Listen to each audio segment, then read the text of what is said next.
படுதோல்வி ஸ்டாலின் அவர்கள் அப்படின்னு சொல்லிட்டு ஆஃப்டர் 14th ரவுண்ட் போட்டிருக்காங்க.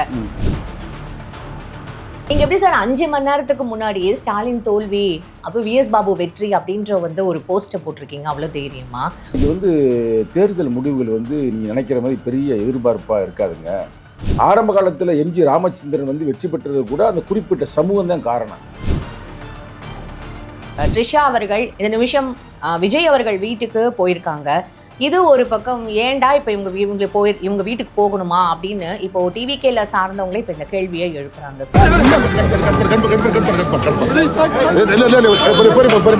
இல்ல 2 தொகுதியில் அவர் நிற்கிறாரு, ஒரு தொகுதியில் எப்படி அவர் ரிசைன் பண்ணு, இந்த ஒரு தொகுதியிலோட நான் நிக்கலாமா அப்படின்னு அவங்க கேட்க போயிருக்கலாம். இப்போ இவருக்கு விஜயை கிடைத்த வாக்குகள் யார் வாக்குன்னா தலித் வாக்குகள்ங்க. அதே மாதிரி சிறுபான்மை மக்கள், கிறிஸ்துவர்கள், முஸ்லிம் வாக்குகள், அது மட்டும் அல்லாமல் உங்களை மாதிரி பெண்கள் வாக்கு. ஆனால் முதல்வராக இருந்த அவர் இந்த எந்த வகையான ஒரு செயல்பாடு ஒழுங்காக செய்யாத காரணத்தால் தலித்து மக்கள் ஓட்டு போடலாம். சார், கூட்டம் வாக்கா மாறுமா? ஒரு கூத்தாடி பின்னாடி போறீங்களேன்னு இங்க இருக்கிற ஒரு ஜேர்னலிஸ்ட் எம்ஜி ராமச்சந்திரன் கூட இவ்வளவு பெரிய வெற்றி கிடைக்கலங்க. ஆனா அதெல்லாம் மீறி ஒரு கிடைத்திருக்குது. தொகுதிகள்ல தாவேக்கா 31 தொகுதிகள்ல முன்னிலை பிளஸ் வெற்றி. சினிமாக்காரன்னா ஒரு டவுட்ல தான் இருப்பாங்க. ஆனா நீங்க அதெல்லாம் மீறி மொத்த அரசியல் வரலாற்றையே மாத்தி இருக்கிறார்ல.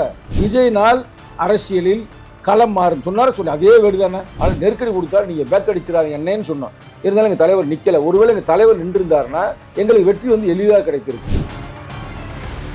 கொளத்தூர்ல அவரோட தொகுதியில இல்ல அவரே நினைச்சிருக்க மாட்டாரு. யாரு? ஸ்டாலின் அவர்கள். ஸ்டாலின் இல்ல, அது மொத்த கட்சிக்கே இப்ப பலவீனமான ஆயிருக்கு. நல்ல கற்பனை விஜயங்களை கூப்பிட்டாரா கூப்பிடலையா? முதல்வர் விஜய்னு சொல்லிடுங்க சார்.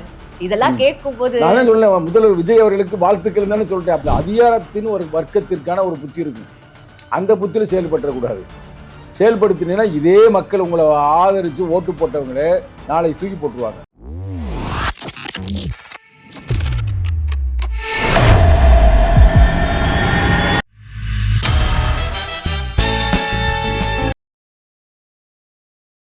பிபிடி சினிமா நேயர்கள் அனைவருக்கும் வணக்கம். இன்னைக்கு நம்மளோட சங்கத்தமிழ் நபர் தான் இணைஞ்சிருக்காரு. நிகழ்ச்சிக்கு போகலாம். சார் வணக்கம். சார் வணக்கம்மா. நல்லா இருக்கீங்களா? நல்லா இருக்கோம். சோகமா இருக்கிற மாதிரி இருக்கு. நாங்களா சோகமா? நாங்க எதுக்கு சோகமா இருக்கிறோம்? இல்ல எனக்கு புரியல சார். வார்த்தைக்கு வார்த்தை இதே உங்களை இன்டர்வியூக்கு நாங்க கூப்பிட்டதுக்கான காரணம் என்ன தெரியுமா? வார்த்தைக்கு வார்த்தை விஜய் விஜய் விஜய்னு பேசுனீங்கல்ல, எவ்வளவு அட்வைஸ் பண்ணியிருப்பீங்க. இப்போ இவ்வளவு அட்வைஸ் பண்ணவங்களாம் ஜெயிச்சிருக்காரு. இப்போ விஜய்க்கு நம்ம அவ்வளவு அட்வைஸ் கொடுத்தோம்ல. நான் இருக்கேன் உங்கள்கிட்ட தான் சொன்னேன், அரசியல் போய் டீ குடிக்கிற மாதிரி இல்லை தம்பி. அரசியல் என்பது ரத்தம் சிந்தாத யுத்தம். யுத்தம் என்பது ரத்தம் சிந்தும் அரசியல் அப்படின்னு சொன்னோம்.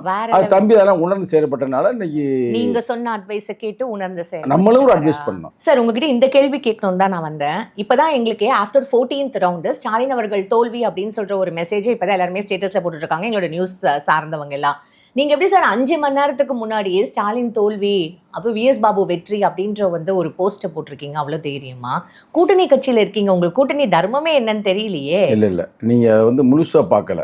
அது கார்டு ஒரு முக்கியமான ஒரு இதில் தொலைக்காட்சியிலேருந்து ஒரு கார்டில் என்ன பண்ணுறாங்கன்னா, முதல் ரவுண்ட்லேயே ஸ்டாலின் பின்னடைவை சந்தித்து விட்டார் அப்படின்னு போட்டிருக்கேன். அதை எடுத்து போட்டுட்டு நான் ஒன்று எழுதியிருப்பேன், அதை படிங்க, அதை திறந்து படிங்க. நீங்கள் அதை பார்க்க நான் எதுக்கு போட்டேன் நீங்கள் பார்க்கணும்ல. கார்டை போட்டேன், ஆனால் அதுக்கு நான் ஒரு விளக்கம் எழுதியிருப்பேன். இல்லை எதுக்கு அந்த விளக்கத்தை நீங்கள் பார்த்தீங்கன்னா உங்களுக்கு புரிஞ்சிடும். இங்கேயுமே நீங்கள் அரசியல் அதை படிங்க, நீங்கள் என்ன நான் எழுதிருக்குன்னு படிங்க. ஓகே. வேங்கை வயலுக்கு தீர்ப்பு, பறையர்கள் பாவம் சும்மா விடாது. இது எனது தனிப்பட்ட கருத்து அல்ல. குறிப்பு போட்டிருக்கீங்க. இது என்னோட தனிப்பட்ட கருத்து அல்ல, பாதிக்கப்பட்ட பறையர் மக்களின் கருத்து. இது என்ன விஷயம்னா, நேற்று இரவு மதுரை சார்ந்த எவிடன்ஸ் கதிர்னு ஒருத்தர் இருக்கார் பற்றி, சமூக ஆர்வலர். அவர் நேற்று இரவு என்கிட்ட பேசுகிறார். பேசும்போது என்ன சொல்கிறாருன்னா, அவர் கரெக்டாக கணிச்சு சொன்னார், நாளைக்கு தேர்தல் முடிவுகள் நீங்கள் நினைக்கிற மாதிரி பெரிய எதிர்பார்ப்பாக இருக்காதுங்க. விசிகா கூட 2-3 தொகுதியில் தான் வெற்றி பெறும். திமுகவுக்கு ஒரு பெரிய அடியாக இருக்குங்க, நீங்கள் வேணா பாருங்க அப்படின்னாரு. சார் அது உங்கள் ஆசையாக இருக்கலாம் சார். அவர் தளபதி ஸ்டாலின் 8000 ரூபா கொடுத்துருக்குறாரு கூப்பனு. அது மட்டும் இல்லாமல் 5000 ரூபா அன்றைக்கி அக்கௌண்ட்டில் போட்டிருக்கிறாரு. அவங்க எல்லா தொகுதியிலுமே காசு வேறு கொடுத்துருக்குறாங்க. ஆனால் மக்கள் பொதுமக்கள் அதுக்கெல்லாம் ஆசைப்பட்டு ஓட்டை போட்டுருவாங்க. நீ வேணா அப்படி பாருங்க அப்படின்னு நான் சொன்னேன் அவர்கிட்ட. ஆனால் காலையில் நம்ம பார்க்கும் பொழுது ஃபர்ஸ்ட் ரவுண்ட்லேயே வந்து தளபதி ஸ்டாலின் பின்னடைவு அப்படின்னு வரும் பொழுது அது என்னுடைய கருத்து அல்ல, அவர் சொன்ன கருத்து தான். அவர் என்ன கருத்து சொன்னார்னா, நேற்று இரவு என்கிட்ட பேசும்போது, சார் இந்த பறையர்கள் வந்து மிகவும் ஒடுக்கப்பட்ட மக்கள், ஆனால் ஒரு அறிவாளான மக்கள், அவங்க தான் வந்து யாரையுமே ஒரு வெற்றி தோல்வியை தீர்மானிக்கக்கூடிய ஒரு சக்தி சார். ஆரம்ப காலத்தில் எம்ஜி ராமச்சந்திரன் வந்து வெற்றி பெற்றது கூட அந்த குறிப்பிட்ட சமூகம் தான் காரணம். இப்போ நிகழ்காலத்தில் பார்த்தீங்கன்னா வேங்கவயலில் வந்து அவ்வளவு ஒரு பெரிய மானுடத்திற்கு ஒரு எதிரான செயல் நடைபெற்றுச்சு. அதாவது ஒரு தண்ணி தொட்டிக்குள்ளே மலத்தை வந்து கலந்துருக்குறாங்க. அப்போ அது யார் குற்றவாளி அப்படின்னு அவங்க மக்கள் கேட்குறாங்க. நீங்கள் தான்டா குற்றவாளி அப்படின்னு சொல்லி அவங்களே தூக்கி உள்ளே போடுறாங்க. அது மட்டும் அல்லாது அந்த ஊருக்கு கூட ஒரு முதல்வர் போய் பார்க்கல. முதல்வர்ன்றது எல்லாருக்கும் பொதுவானவர் தானே, ஏன் போய் பார்க்கலைன்னா அவர் சமூக ஆர்வலர் தெளிவாக சொல்கிறாரு. என்ன காரணம்னா அங்கே வந்து மற்ற ஓட்டுக்கெல்லாம் அவருக்கு கிடைக்காம போயிடும். அவருக்கே தெரியும் யாரை கலந்துருக்குறாங்க. எஸ், ஜாதி ஓட்டா அவங்க ஒடுக்கப்பட்ட மக்களுக்கு எதிர்ப்பாக அவங்களாம் இருப்பாங்க. அந்த ஓட்டு கிடைக்கான்ற ஒரே காரணத்துக்கு போலையில் இன்னைக்கு அதே ஓட்டு இவரை தோற்கடிக்கும் பாருங்க அப்படின்னாரு. நான் நம்பவே இல்லை. அவர் இரவில் என்று சொன்னதுக்கு இது முதல் ரவுண்ட் இப்படி வந்ததுக்கும் பார்க்கும் பொழுது அவருடைய கருத்தை தான் நான் எடுத்து போடுறேன். ஆனால் அந்த கருத்தை நான் போடும் பொழுது இவர் நிச்சயமாக தோற்று விடுவார்னு நான் நினைக்கல. நமக்கு ஸ்டாலினுக்கு எந்த முரண்பாடும் இல்லை. நீங்கள் சொன்ன மாதிரி ஒரு கூட்டணியில் இருக்கிறேன். பட் ஒரு மக்கள் கருத்து அது எவ்வளோ உண்மை பாருங்க. அவர் என்ன கேட்டார்னா, நீங்கள் தீர்ப்பு எப்படி மேலே வழங்குங்க, ஆனால் ஒரு முதல்வன்ற முறையில் அந்த கிராமத்துக்கு போயிருக்கணுமா வேணாமா அவர் கேட்ட கேள்வி. அது மட்டும் அல்லாது அங்கேயும் போக சொன்னார். எங்கன்னா ஒரு சின்ன பையன் நல்லா படித்தான்ற வாயிலே வெட்டினாங்க பார்த்தீங்களா, ஏன் அங்கேயும் அவர் போகலை? எங்கள் தலைவர் இதுக்காக போராடினார். ஒரு லெவலுக்கு மேலே எங்களால் ஒன்றுமே தீர்ப்பு வாங்க முடியலை. ஆனால் முதல்வராக இருந்த அவர் இந்த எந்த வகையான ஒரு செயல்பாடு ஒழுங்காக செய்யாத காரணத்தால் தலித்து மக்கள் ஓட்டு போடலை. அதான் இங்கே இருக்கிற உண்மை. அதுக்கு எடுத்துக்காட்டு என்னென்னா, மொத்தம் 44 தொகுதி இருக்குங்க, 44 தலித் தொகுதிகள் இருக்குது. 44 தலித் தொகுதியில் இப்போ எடுத்து பாருங்க, 33 தொகுதியில் இவர் முன்னிலையில் இருக்கிறார், தாவேகா. மிச்சம் இருக்கிற தொகுதியில் கூட திமுக இல்லை, அதிமுக இருக்குது. அப்போதான் விடுதலை சிறுத்தைகள் 2 தொகுதி தலித் தொகுதி ஆகுதா, கம்யூனிஸ்ட் 2 தொகுதி, அதுவும் 2 தலித் தொகுதி தான். அதே மாதிரி இதில் மதிமுக சீர்காழியில் அதுவும் தலித் தொகுதி தான். ஆக மொத்தம் தலித்து மக்கள் இவரை புறக்கணித்து விட்டார்கள். அதான் இருக்கிற யதார்த்தமான உண்மை. இப்போ இவருக்கு விஜயை வந்து கிடைத்த வாக்குகள் யார் வாக்குன்னா தலித்து வாக்குகள்ங்க. அதே மாதிரி சிறுபான்மை மக்கள், கிறிஸ்துவர்கள், முஸ்லிம் வாக்குகள், அது மட்டும் அல்லாமல் உங்களை மாதிரி பெண்கள் வாக்குகள், பெண்கள் வாக்குகள் முழுக்க அவருக்கு போயிருச்சு. அது ஏற்கனவே விஜயனாலே அதானே. ஆக மொத்தம் வந்து அவ்வளவு பெரிய ஒரு வெற்றி கிடைச்சிருக்குன்னா, நம்ம என் பார்வையில் எம்ஜி ராமச்சந்திரனு கூட வந்து இவ்வளவு பெரிய வெற்றி கிடைக்கலங்க. ஆனால் அதெல்லாம் மீறி வந்து இவர் கிடைத்திருக்குது. எந்த கருத்து கணிப்புலையும் இவர் வந்து இவ்வளவு வெற்றி பெறுவார்னு யாரும் சொல்லலை. நம்மளும் சொல்கிறோம், மனச்சாட்சி பெறா பேசணும் இல்லை, நாளா இவ்வளவு பெரிய வெற்றி வருவார்னு நினைக்க கூட இல்லை. அதனால தான் சார் நாங்கள் உங்களை கூப்பிட்டுருக்கோம். உங்களோட இப்போ மனநிலை, என்னுடைய மனநிலை வந்து எப்படின்னா, ஒரு ஆச்சரியமான ஒரு செய்தி தான். பட் அதே நேரத்தில் தலித்து மக்கள் ஓட்டையும் பெண்கள் ஓட்டையும் வென்றெடுத்திருக்கிறார். சார், கூட்டம் வாக்கா மாறுமா? ஒரு கூத்தாடி பின்னாடி போறீங்களேன்னு இங்க இருக்கிற ஒரு ஜேர்னலிஸ்ட், நாட் ஈவன் ஒரு ஜேர்னலிஸ்ட் வந்து அவருக்கு சப்போர்ட் பண்ணல. இந்த கலை யதார்த்தம். ஏன்னா நானே இங்க என்னோட இந்த சேனல்லயே எவ்வளவு இன்டர்வியூஸ் எடுத்திருப்பேன், ஒருத்தர் கூட நான் வந்து விஜய்க்கு சப்போர்ட் பண்ணி பேசி நான் பார்க்கவே இல்லை. நான் திருப்பி சொல்றேங்க, பொதுமக்கள் ஆதரவுல இப்ப வந்திருக்கிறாருங்க.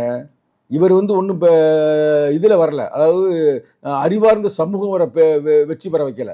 பொதுவான மக்கள், கிராமத்து மக்கள், இல்லை படித்த மக்கள் வந்து சினிமாக்காரனுக்கு ஓட்டு போனோம். நல்லா கேட்டுக்கும் போது அதை தெரிஞ்சுக்கிறீங்க. ஏன்னா காமராஜரோட பெரிய ஆள் வேணுமா? அவரே என்ன சொன்னார், ஒரு கூத்தாட்டிக்கு நாட்டை ஒப்படைத்தால் ஒரு கூத்தியாயிடம் கொடுத்து விடுவார்னு காமராஜர் சொன்னார். ஆனால் அதெல்லாம் வந்து எவ்வளோ உண்மையாக பொய்யா நான் உள்ள விசாரிக்க விரும்பலை. ஆனால் ஒரு சினிமாக்காரன்னா ஒரு டவுட்டில் தான் இருப்பாங்க. ஆனால் இன்றைக்கி அதெல்லாம் மீறி மொத்த அரசியல் வரலாற்றையே மாற்றிருக்கிறார்ல. சாதி, மதம், காசு, பணம், கிணம் எல்லாத்தையும் மாற்றிருக்கிறார். அப்போ மக்கள் இவரை நம்புகிறார்கள். அப்போ மக்கள் இவரை நம்புகிறார் என்றால் அதற்கு இவர் உண்மையாக இருப்பார் என்று நாங்கள் நம்புகிறோம். உண்மையாக இருக்க வேண்டும் என்று நாங்கள் வேண்டுகோள் வைக்கின்றோம். சார், இப்ப கூட முன்னிலை வகிக்கிறாரு இந்த மாதிரி. ஆனா பெரும்பான்மை அப்படின்றது எங்கேயுமே இல்லையே சார். அப்படி இருக்கும்போது பெரும்பான்மை வந்துருவாரு. இன்டர்வியூ போடும்போது அவர் பெரும்பான்மை ஆகி முடிஞ்சிருக்கும். அப்போ விஜய் அவர்கள் கண்டிப்பா சிஎம் ஆயிடுவார் அப்படின்றத அக்செப்ட் பண்ணிக்கிட்டீங்களா? அது நான் காலையில எங்களுக்கு தெரிஞ்சிருச்சு. அந்த லீடிங் எப்போ போகுது. ஏன்னா வந்து ஒரு முதல்வருக்கு நாங்கள் ஒன்று சும்மா போட முடியுமா? கரண்ட் முதல்வருக்கு தானே போட்டிருக்கோம். இப்போ அதை எடுக்க சொல்லி எனக்கு பல நெருக்கடி வந்துச்சு, நான் ஒன்றும் எடுக்கலை. ஏன் எடுக்கன்னா அதில் உண்மையான கருத்து. சார், 2 நாளைக்கு முன்னாடி உங்க தலைவர் திருமா அவர்கள் கூட ஒரு வீடியோ போட்டிருந்தாரு. என்ன அப்படின்னா, எங்களுக்காக வந்து டிஎம்கே உழைக்கல, டிஎம்கேக்காக எங்க விசிக்கவும் யாரு போய் உழைக்கல அப்படின்றதோட ஒரு சர்ச்சை. தலைவர் ஒரு தீர்க்கதரிசி. இங்க எப்படின்னு கேளுங்க, அந்த பிரச்சனை வரும்போது எங்கள் தலைவர் தேர்தல் நிற்கிறோம்னார்ல, ம், சொன்னாரா சொல்லலையா? சொன்னாரு. ஆனால் என்ன காரணம் கேட்டாங்க, சொன்னாரா கரெக்டா? விஜய்னால் அரசியலில் களம் மாறும் சொன்னாரா சொல்லி? அதே வேடு தானே. எங்கள் தலைவர் இது பண்ணிட்டானா ஒரு கூட்டணி தர்மம்ன்ற முறையில் திருப்பி நெருக்கடி கொடுத்தனால அவர் நிற்காமல் போயிட்டார். ஆனால் நான் கூட சொன்னேன், ஆனால் எவ்வளவு நெருக்கடிகள் கொடுத்தாலும் நீங்கள் நில்லுங்க, உங்கள்கிட்டயே பேசுனேன். நெருக்கடிகள் சூழ்ந்த போதும் கொள்கை நெறிப்படியே வாழ்தல் வீரம், நெருப்பு அலைக்குள் விழுந்த பொழுதும் அடிமை நெறி மீறி பாய்தல் தீரம் வந்து எங்கள் தலைவர் சொல்லியிருக்கலாம். இது தலைவருக்கும் பொருந்தும். ஆனால் நெருக்கடி கொடுத்தாலும் நீங்கள் பேக் அடிச்சிடாதீங்க என்னன்னு சொன்னோம். இருந்தாலும் எங்கள் தலைவர் நிற்கலை. ஒருவேளை எங்கள் தலைவர் நின்றுருந்தாருன்னா எங்களுக்கு வெற்றி வந்து எளிதாக கிடைத்திருக்கும். இப்போ எங்கள் தலைவர் நிற்காத கூட ஒரு சிக்கல். நான் தான் சொல்கிறேன்ல, அவர் நிற்க வேண்டும் என்பதுக்காக வந்தார். ஆனால் சில அமைச்சர் பெருமக்களா சில யாருன்னு அவங்க மனசாட்சி தெரியும், நிற்க விடாமல் தடுத்து விட்டார்கள். அதுக்கு நீ காலம் பயிர் சொல்லி விட்டது. சென்னையில 16 தொகுதிகள் sir, it's a clean sweep. அது வந்து உண்மையாவே சார், கொளத்தூர் டிஎம்கேயோட வந்து ஒரு கோட்டை, அப்புறம் வந்து 1000 லைட்ஸ் டிஎம்கேயோட ஒரு கோட்டை, சைதாப்பேட்ல மா சுப்பிரமணியன் அவர் நின்றுருக்காரு சார், 10,000 ஓட்டுல பின்னடைவில் இருக்காரு. இதெல்லாம் ஒரு கோட்டைன்னு சொல்லப்படுற 16 இடத்த கிளீன் ஸ்வீப் பண்ணியிருக்காங்க சார். அதாங்க, மக்கள் வந்து இந்த அதிகார வர்க்கத்தை ஏற்றுக்கொள்ளவில்லை. ஆட்சி அதிகாரத்தில் இருப்பவர்கள் மக்களின் பக்கம் இல்லை. ஒரு பெரிய வந்து கூட்டணியில இருந்தாலும் நீங்க நிறைய விமர்சனம் வச்சிருக்கீங்க, ஆனஸ்டா அதை நாங்க கண்டிப்பா அந்த கிரெடிட் சொல்லணும் சார். ஆனா இது ஒரு பெரிய, எப்படி சார் கொளத்தூர்ல அவரோட தொகுதியில இல்ல அவரே நினைச்சிருக்க மாட்டாரு. யாரு? ஸ்டாலின் அவர்கள். ஸ்டாலின் இல்ல, அந்த ஜெயிச்சிருக்காரு பாருங்க, பாபுவா என்ன பேரு, பாபு சார். அவரே நினைச்சிருக்க மாட்டார் நம்ம ஸ்டாலின் ஜெயிப்போம்னு. யாருமே எங்கேயும் சொல்லல. அவர் தான் பல பேருக்கு ஃபோன் பண்ணி, எங்க கட்சிக்காரங்களுக்கு ஃபோன் பண்ணி வேட்பாளருக்கெல்லாம் என்னங்க எப்படி எங்க கட்சிக்காரன் வேலை பார்த்தாங்களா என்ன ஏதுன்னு கேட்டு கடைசியில் அவர் கேட்காம விட்டார் பாவம். அதை நினைச்சு தான் கவலையா இருக்கு. பாவம் நல்ல மனிதர் தான். பட் அவருடைய தோல்வி வந்து இதுல பல விஷயங்கள் இருக்கு. நீங்க மக்கள் தீர்ப்பை ஏற்றுக்கொண்டே ஆகணும். மக்கள் தீர்ப்பே மகேசன் தீர்ப்புன்னு சொல்லுவாங்க. அப்போ மக்கள் இவ்வளவுக்கு வந்து எங்களுக்கும் தோல்வியை கொடுத்துருக்குறாங்க. இப்போ எங்களுக்கு வந்து 8 தொகுதியில் வந்து இப்போ எங்களுக்கு 2 தொகுதி தான் அப்படின்ற மாதிரி இப்போ இந்த சூழ்நிலை இதுக்கடுத்து எப்படி இருக்குன்னு நமக்கு தெரியவில்லை. சரிங்களா? ஏறக்குறைய வந்து அவங்க 70 தொகுதிக்கு மேலே ஏறவே இல்லை. திமுகவும் சரி அதிமுகவும் சரி அந்த சூழ்நிலை இருக்குது. இப்போ இதெல்லாம் வைத்து பார்க்கப்படும் பொழுது மக்கள் இவரை நம்புகிறார்கள். சார், ஆன்டி இன்குபன்சி அப்படின்ற ஒரு வார்த்தை, விஜய் வேவ் அப்படின்ற ஒரு வார்த்தை இப்போலாம் ட்ரெண்ட் ஆயிட்டு இருக்கு. அதாவது ஆன்டி இன்குபன்சி இப்போ இருக்கிற ஆட்சி மேலே பெரிய அதிருப்தி, அதாவது இந்த ஆட்சியே எங்களுக்கு வேணாம் துரத்தி அடிக்கணும் அப்படின்ற மாதிரி ஒரு பெரிய அதிருப்தி இருக்கிறதுனால தான் அந்த அளவுக்கு டிஎம்கே மேலே இவ்வளோ வெறுப்பு சம்பாதிச்சதுக்கான ரீசன்ஸ் என்னன்றது உங்களுக்கு ஏதாவது ஐடியா இருக்கு? அதாவது பாருங்க, எந்த ஒரு ஆட்சியாளர்கள் ஆட்சியில் இருந்தாலும் அவங்களுக்கு ஒரு எதிர்ப்பலை எப்பயுமே இருக்கும். நான் உங்கள்கிட்டே பேசியிருக்கிறேன், திமுக இது வரைக்கும் வரலாற்றில் மீண்டும் ஒரு முறை வெற்றி பெற்றதே இல்லை. ஒரே ஒரு காலத்தில் ஆரம்ப காலகட்டத்தில் அறிஞர் அண்ணா காலத்தில் வெற்றி பெற்றிருக்காங்க. அதுக்கு எல்லா இடத்துலையுமே தோல்வி தான். ஆனால் அவர் ரொம்ப எச்சரிக்கையாக செயல்பட வேண்டும். பேசுகிறேன்னா பேசலையா? அது மட்டும் இல்லாமல் ஏழை மக்களுக்கு நீங்கள் சும்மா 1000 2000 கொடுத்து ஏமாற்றாமல் உண்மையான தீர்வை நோக்கி செல்லுங்கன்னு சொன்னோம். ஆனால் அவங்க கேட்கல. நம்ம கூட்டில் இருந்தால் நம்ம தொடர்ந்து ஏன் வலியுறுத்தினோம்னா சரி இவங்க ஒரு நல்ல செயல்பாட்டுக்கு வருவாங்கன்றக்காக பண்ணால், பட் அவங்க செயல்படலை. சார், பிரேமலதா அவங்க வந்து இந்த இடத்துல தொடர்ந்து துரந்தர் அப்படின்ற மாதிரி செயல்பட்டதுனால கூட உள்ள வந்து இந்த மாதிரியான ஒரு விஷயம், அந்த அம்மாலாம் ஒரு பிரச்சனை இல்லைங்கப்பா. அந்த அம்மாவே ஜெயிக்க முடியாத ஒரு சூழ்நிலை தான் இருக்கிறாங்க. அதெல்லாம் மேட்டர் இல்லை. உண்மையிலே மக்களுக்கு வந்து இந்த ஆட்சி மேலே ஒரு நம்பிக்கை இல்லை. அந்த நேரத்தில் வந்து இவர் ஒரு சினிமா நடிகர், இவர் வந்தது ஒரு மக்கள் எல்லாமே அவர் ஆதரிச்சிட்டாங்க. இது 2 தான். ஒன்று ஆளுங்கட்சி எதிர்ப்பு, இன்னொன்று எதிர்த்து நிற்பது யார்? ஒரு சினிமா நடிகர், புதிய ஆள், புதுசாக வந்திருக்கிறாரு. சினிமாலேயே இவங்க போன தலைவர்களை தேடி தேடி பார்த்தவர்கள், சினிமாலேயே இவங்களே எல்லாம் பிரச்சனை முடிச்சிடும் அப்படின்ற மாதிரி மனநிலை தமிழர்களிடம் உண்டு. அப்போ தமிழர்கள் அவர் ஓட்ட குத்திட்டாங்க. சார், 200 சார் உங்களோட பாயிண்ட்டுக்கே வரேன் சார். 233 அந்த 233 தொகுதிகள்லயும் புது வேட்பாளர்கள் தானே சார்? யாருமே தெரியாதே சார். அதுதான் இப்போ பெரிய மாற்றம் கூட தெரியாதே சார். அதெல்லாம் ஏற்றுக்கொள்கிறோம்ல. யாருக்கும் தெரியாது. இன்னும் பூத்து கமிட்டி ஒழுங்கா போடல, பூத்துல ஆளு ஒழுங்கா போடல. விஜய் என்ற ஒரே ஒரு கேரக்டர், விஜய் என்ற ஒற்றை மனிதன். அதே நேரத்தில் ஆளுங்கட்சிக்கான எதிர்ப்பு அலைகள். இப்போ எங்களுக்கே தோல்வி காரணம் என்ன? ஆளுங்கட்சி கூட்டம் இருந்ததுக்கு. அப்போ எங்களை விஜய் கூப்பிட்டார்ல, அழைத்தார்ல, போயிருந்தோம்னா இப்போ எங்களுக்கு 25 சீட்டு கொடுத்துருப்பாப்புல, நாங்கள் ஆட்சியிலும் பங்கு அதிகாரத்திலும் பங்கு அமைச்சராக இருப்போம். நாங்கள் ஏன் போகலை? ஒரு கூட்டணி தர்மம் அப்படின்னு இருந்தோம். இன்னைக்கு என்ன ஆகி போச்சு? சொல்லப்போனால் போகாமல் ஆனதுக்கு எங்கள் கட்சியில் 1-2 தலைவர்கள் இருக்கிறார்கள். நான் பேசும்போது யாருன்னு தெரியும், அவங்க மனச்சாட்சிக்கு, அவங்க சுயலாபத்திற்காக இன்னைக்கு ஒட்டுமொத்த கட்சிக்கே இப்போ பலவீனமான ஆயிருக்கு. நல்லா கற்பனை. விஜயங்களை கூப்பிட்டாரா கூப்பிடலையா? ஆட்சியில் மிக அதிகாரம் சொன்னாரா சொல்லலையா? அழைப்பு விட்டு உண்மையில எங்களுக்கு மட்டும்தான், மற்றவங்களாம் வந்து யாருக்கும் அழைப்பு விடல. ஆனால் அழைப்பு விட்டு கூட சொல்லியிருக்காங்க சார். உங்களுக்கு நீங்க எப்படி சார் எடுத்துப்பீங்க? நீங்க தான் ஏட்டி போட்டு கேள்வி கேட்கல, உங்க வேலையா இருக்குங்க எப்ப பார்த்தாலும். இல்ல காங்கிரஸை உண்மை- கூப்பிட்டாரா? இல்ல எனக்கு புரியல எங்களுக்காக வெயிட் சார். இப்ப பண்ணாரு. பிரவீன் சக்கரவர்த்தி பேசினதை நீங்க எங்களுக்காக பார்க்கல அவர் போல வெயிட் இருக்கு பண்ணது, வெயிட் பண்ணி வருவார் புத்தக நிகழ்ச்சிக்கு அப்படின்னு வெயிட் பண்ணி எங்கள் அண்ணன் எங்கே இருந்தாலும் இந்த நிகழ்வுடைய எண்ணமாக தான் இருக்குன்னு சொன்னார். தலைவர் பேச்சு தான், 2ஆம் கட்ட தலைவர் ஆட்டமாக பேசியிருக்கலாம், அது நம்ம மேட்ரு இல்லை. அழைப்பு விட்டது எங்களுக்கு தான். அதுக்காக இது நான் பெருமையாக சொல்லலை, யதார்த்தத்தை சொல்கிறேன். நாங்கள் அழைப்பை நாங்கள் நிராகரித்தோம். ஆனால் நிராகரிப்பதற்கு என்ன காரணம், எங்கள் தலைவருக்கு தெரியும் கூட்டணி போனால் வெற்றி பெறலாம். ஆனால் எங்கள் கட்சிக்குள்ளேயே இருக்கிற 2ஆம் கட்ட தலைவர்கள் எங்கள் தலைவரை அங்கே போகாமல் தடுத்து விட்டார்கள். அதே உண்மை. 28 தொகுதிகள்ல நிக்கிறதுக்கு காங்கிரஸ் வாங்கின இடத்துல 3-4 கூட இன்னும் ஜெயிக்காம இருக்கு சார். செல்வ பெருந்தகைலாம் 14,000 வாக்குகள் இல்லை, அவர் வித்தியாசம் தோல்வி பின்னடைவு உறுதியாயிருச்சு. சார். அவர் தோல்வி உறுதியாயிருச்சு. இப்போ நீ பேசி கொண்டிருக்கிற இந்த தருணத்தில் தோல்வி அதுதான் அறிவிச்சிருப்பாங்க. சார் பின்னடைவு அப்படின்னு பின்னடைவில் அவர் தோற்று விட்டார். இதெல்லாம் வந்து ரொம்ப பெரிய வந்து ஒரு லாஸ் இல்ல சார் காங்கிரஸ்க்கு 28 ஆமாம், தொகுதிகள்ல பெரிய வந்து. பெரிய லாஸு. ரொம்ப இதில் தான் சிக்கல தான் போய்கிட்டு இருக்கு. சார் இப்போ இது நடுவில் வந்து இந்த கேள்வி சார், ட்ரிஷா அவர்கள் இந்த நிமிஷம் விஜய் அவர்கள் வீட்டுக்கு போயிருக்காங்க. இது ஒரு பக்கம் ஏன்டா இப்போ இவங்க வீட்டுக்கு போகணுமா அப்படின்னு இப்போ டிவிகேல சார்ந்தவங்களே இப்போ இந்த கேள்வியை எழுப்புறாங்க சார். அதாவது இப்போ வந்து அவர் நல்ல ஒரு ஏன் சார் வெற்றி இவ்வளோ முகத்தில் யோசிக்கிறீங்க? இருக்கிறாரு. அந்த நேரத்தில் இது வந்து அவங்க போகட்டுமே, போன ஒன்றும் தப்பு இல்லைல்ல. நீங்கள் வந்து எப்படி பார்க்கணும்னா, இந்த நேரத்தில் நீங்கள் தவறான நோக்கத்தில் பார்க்காதீங்க. இப்போ தமிழகத்துடைய ஒரு முதல்வர் ஆயிட்டார். தப்பான நோக்கத்துல ரைட்டா? பார்க்கல சார். அவர் முதல்வர் ஆன மாதிரி தான்.